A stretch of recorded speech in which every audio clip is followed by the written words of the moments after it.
Host Ravi माजा में आपका स्वागत करता हूं। और आज का हमारा डिस्कशन का टॉपिक है थोड़ा सा हटके, थोड़ा सा कॉम्प्लिकेटेड और समझने के लिए थोड़ा सा मुश्किल। तो दोस्तों, आपके साथ मैं ये बहुत दिनों से ये बात मैं शेयर करना चाहता था कि एक्चुअल में अल्कलाइन वाटर का जो है हमारे बहुत सारे जो कंपनीज़ हैं उसको मार्केट करती हैं एंटी कैंसर वाटर के नाम पे। तो मैं इस बात को ज़रा डिटेल में आपको एक्सप्लेन कराना चाहता हूँ। ये सब शुरू हुआ, एक साइंटिस्ट थे डॉक्टर ऑटनबर्ग करके, उन्होंने रिसर्च किया था। उनके रिसर्च में ये पाया गया था कि जो कैंसर सेल्स जब हमारे बॉडी के अंदर डेवलप होते हैं किसी भी एरिया में, तो वो जो सरवाइव करने के लिए उनको सबसे ज़्यादा ज़रूरत होती है एसिडिक एनवायरनमेंट की। तो वो अपने आसपास जो है वो पूरी तरह से एसिडिक एनवायरनमेंट क्रिएट करते हैं और वहाँ पे वो पनपते हैं।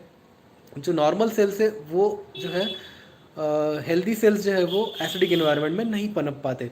तो वो जो कैंसरस सेल होते हैं जो म्यूटेटेड होते हैं, इस प्रकार खुद को वो ढाल लेते हैं और अपने इर्द गिर्द वो एक एसिडिक एनवायरनमेंट बनाते हैं जो उनको ग्रो करने के लिए, एक्सपोनेंशियली ग्रो करने के लिए बेनिफिशियल होता है। जैसे कि जो अलगे होता है वो खुद को इस प्रकार ढाल लेता है अपने आसपास, और वो जैसे हम लोग नदी के ऊपर देखते पूरी तरह से नदी को अलगे कवर कर लेता है, तो वो उसी प्रकार से जो है वो एक हेल्दी एनवायरनमेंट बनाने लगता है।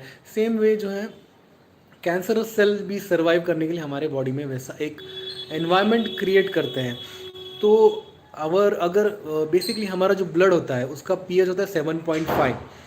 तो हमारी बॉडी जो है पहले से अल्कलाइन, ऑलरेडी अल्कलाइन ही है, क्योंकि 7 के ऊपर जो भी जाएगा वो अल्कलाइन रहता है।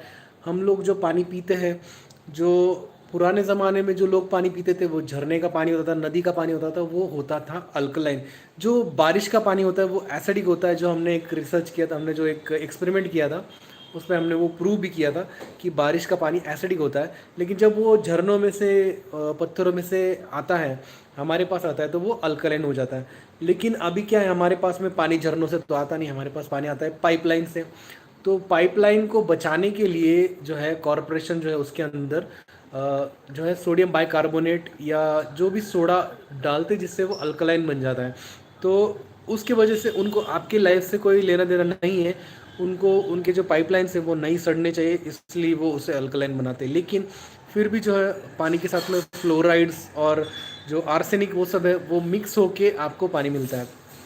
तो बात आती है अल्कलाइन वाटर की कि क्या अल्कलाइन वाटर एंटी कैंसर होता है या फिर क्या अल्कलाइन वाटर पीने से कैंसर नहीं होगा। अगर कैंसर हुआ है तो उसमें हेल्प होगी क्या। पहली बात दोस्तों, अल्कलाइन वाटर एक अलग बात है, एंटीऑक्सीडेंट रिच अल्कलाइन वाटर एक अलग बात है, और हाइड्रोजन रिच एक अलग बात है दोस्तों। अगर आपके पानी में एंटीऑक्सीडेंट एलिमेंट्स है, यानी कि वो उसका ORP जो है -100 हो, -50 हो, कुछ भी हो, तो वो एक एंटीऑक्सीडेंट एलिमेंट हो जाता है। तो दोस्तों, अगर आप कोई भी एंटीऑक्सीडेंट वाटर पीते हैं तो वो आपकी बॉडी के सेल्स को एजिंग होने से रोकता है। तो साथ ही साथ आपकी बॉडी जो है, जो इम्यून सिस्टम है वो स्ट्रांग हो जाती है।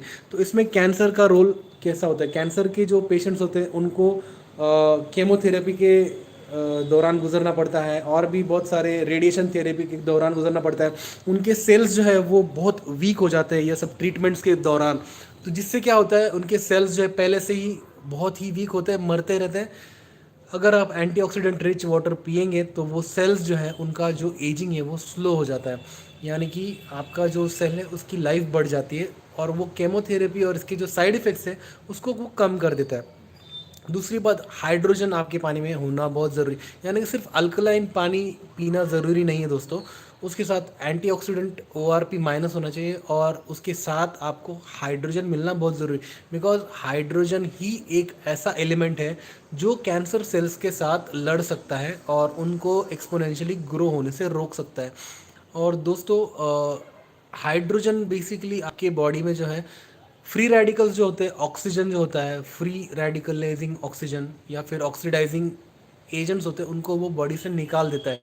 और जो कैंसर सेल्स जो होते हैं उसको आप अल्कलाइन एनवायरनमेंट में भी I will repeat, alkaline environment, यानी कि अल्कलाइन पानी में भी कैंसर सेल्स जी सकते हैं। ऐसा नहीं कि वो नहीं जी सकते हैं, बट वो ऑक्सीजन जो होता है, ऑक्सीडाइजिंग एजेंट्स जो होते हैं, जिसको हम लोग ऑक्सीडाइजिंग स्ट्रेस बोलते हैं, वो अगर हमारे बॉडी में कम होगा तो कैंसर सेल्स को सर्वाइव करना मुश्किल हो जाता है। यानी कि अगर आप हाइड्रोजन जो होता है, मॉलिक्यूलर हाइड्रोजन कंज्यूम करते हैं, वो आपके बॉडी में से जो है वो फ्री रेडिकल्स को निकाल देता है, यानी कि वो ऑक्सीडाइजिंग एजेंट्स को निकाल देता है, जिसके वजह से आपके बॉडी में अगर कैंसर सेल्स हैं तो उनको एक्सपोनेंशियल ग्रो होने के लिए फ्री रेडिकल्स की ज़रूरत पड़ती है, उनको वो फ्री ऑक्सीजन की ज़रूरत पड़ती है।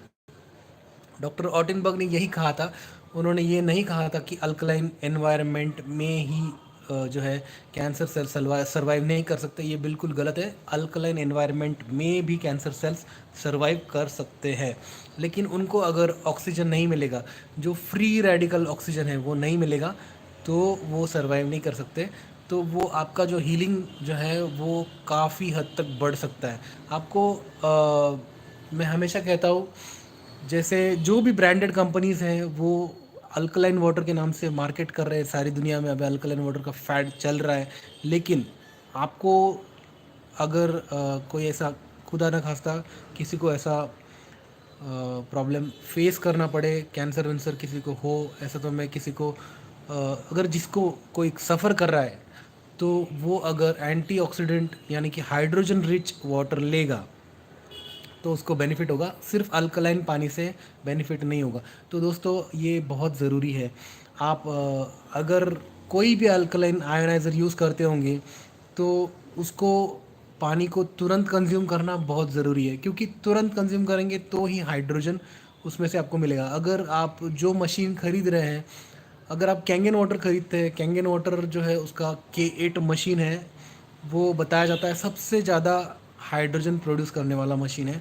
पानी के अंदर सबसे ज़्यादा डिफ्यूज्ड हाइड्रोजन उसमें से मिलता है, ऐसे वो कहते हैं। और को काफ़ी कॉस्टली भी है। लेकिन जो हम लोग कार्ट्रिजेस लेते हैं, तो कार्ट्रिजेस में भी मैं बताना चाहूँगा हाइड्रोजन लेवल जो है आपको बहुत कम मिलता है। जैसे अगर आप एक्सपेक्ट करेंगे 100 ppm तक, मैक्सिमम टू मैक्सिमम 200 ppm तक या 300 ppm तक, उससे ज़्यादा आपको हाइड्रोजन जो है वो कार्ट्रिज से नहीं मिल सकता। आपको अगर ज़्यादा, हमारे बॉडी को अगर कैंसर से लड़ना है तो मिनिमम एक ग्लास के अंदर मिनिमम 1500 ppb तक हाइड्रोजन होना चाहिए। अगर 800 होगा तो आपको 2 ग्लास पानी पीना पड़ेगा। तो इतना हाइड्रोजन जो है वो कार्ट्रिज कभी प्रोड्यूस नहीं कर पाएगा, कोई भी कार्ट्रिज नहीं, बिना केमिकल के नहीं कर पाएगा। तो उसके लिए आपको आयनाइज़र ही चाहिए। अगर आपको कैंसर से लड़ना है तो आपको आयनाइज़र ही चाहिए, और वो भी ऐसे कंपनी का चाहिए जो आपको मिनिमम 800 ppb तक हाइड्रोजन इन्फ्यूज़ करके दे रहा होगा, तो वो आपको कैंसर ट्रीटमेंट में बेनिफिशियल होगा। कैंगन वाटर का जो है, जो K8 मशीन है, उसमें आपको, मैंने देखा हुआ 800 ppb के ऊपर हमने टेस्ट किया हुआ है, उसमें आपको मिलता है। तो वो बात मतलब ऐसा कुछ नहीं कि मैं कैंगन को प्रमोट कर रहा हूँ, लेकिन ये सच बात है, इसलिए मैं बोल रहा हूँ। बाकी के कंपनीज़ के भी काफ़ी प्रोडक्ट्स हैं जिसमें आपको 800 ppb तक, जैसे हाइड्रोजन बॉटल्स होते हैं, छोटे बॉटल्स, मैंने देखा हुआ है कई हाइड्रोजन बॉटल्स में भी आपको 800 ppb तक हाइड्रोजन मिलता है। जैसे मैंने एक्जियन का बॉटल का रिव्यू किया था, मैं खुद भी मेरे घर पे यूज़ कर रहा हूँ, उसमें भी मुझे 700 टू 800 ppb तक हाइड्रोजन आराम से मिलता है। दूसरी बात, हाइड्रोजन मॉलिक्यूल जो होता है वो तुरंत निकल जाता है। अगर आप पी रहे हैं तो उतना आपको बेनिफिट नहीं मिलता है जितना आप इनहेल करने से मिलता है। अगर आप हाइड्रोजन को कंटिन्यूसली, मतलब दिन में आपको 10-10 मिनट के 2 सेशंस करने हैं, ये 2 सेशंस करेंगे इन्हेलेशन की, यानी कि आपको उसके साथ में इन्हेलेटर आता है, नाक में वो पाइप्स जाते हैं जो हाइड्रोजन जनरेटर में से, उसको आप इन्हेल कर सकते हैं। अगर आपको कैंसर से लड़ना है तो ये आपको बहुत ही ज़्यादा बेनिफिशियल हो सकता है। तो अल्कलाइन पानी पीना ज़रूरी है, एब्सोल्युटली, बट आपको जो हील करना है, अगर आपको कैंसर से लड़ना है तो सिर्फ अल्कलाइन पानी से काम नहीं बनेगा। आपको हाइड्रोजन, एंटीऑक्सीडेंट, और आपको एंटी इन्फ्लेमेटरी, और आपको हाइड्रोजन रिच वाटर की ज़रूरत पड़ती है। तो ये सब बातें दोस्तों, ये आपको किसी के बताने पे नहीं जाना है, आप खुद रिसर्च कीजिए, खुद खुद चेक कीजिए, खुद टेस्ट कीजिए, उसके बाद आप डिसाइड करिए। जो आयोनाइजर्स होते हैं वो पानी के मॉलिक्यूल को छोटा कर देते हैं और उसके कारण जो है पानी का पेनिट्रेशन लेवल बढ़ जाता है। और हाइड्रोजन मॉलिक्यूल जो रहता है वो बहुत छोटा रहता है, वो इतना छोटा रहता है कि अगर आप आपके फेस पे भी स्प्रे करेंगे तो वो आपके फेस को पेनिट्रेट करके आपके स्किन के अंदर चला जाएगा, इतना छोटा होता है। तो इसीलिए हाइड्रोजन इज़ द की। सो दोस्तों, आपके कोई भी क्वेश्चंस हो गया आप मुझे पूछ सकते हैं मेरे व्हाट्सएप नंबर पे, या फिर इस जो वीडियो है इसके थ्रेड पे भी आप क्वेश्चन पूछेंगे तो मैं आपको रिप्लाई देने की ज़रूर कोशिश करूँगा। तो आज के लिए बस इतना ही दोस्तों। होप इसमें से आपको कुछ नॉलेज मिली होंगी, तो एक थम्स अप ज़रूर दीजिएगा और शेयर ज़रूर कीजिएगा। किसी को, कोई भी पर्सन हो जिसको कैंसर होगा या कैंसर के थ्रू जा रहा होगा, तो I will be happiest person to help. जितना भी नॉलेज मैं शेयर कर सकूँ मैं ज़रूर शेयर करूँगा। बिल्कुल कांटेक्ट करने के लिए बिल्कुल झिझकना नहीं। तो आज के लिए बस इतना है दोस्तों। Take care, bye bye, thank you, जय हिंद।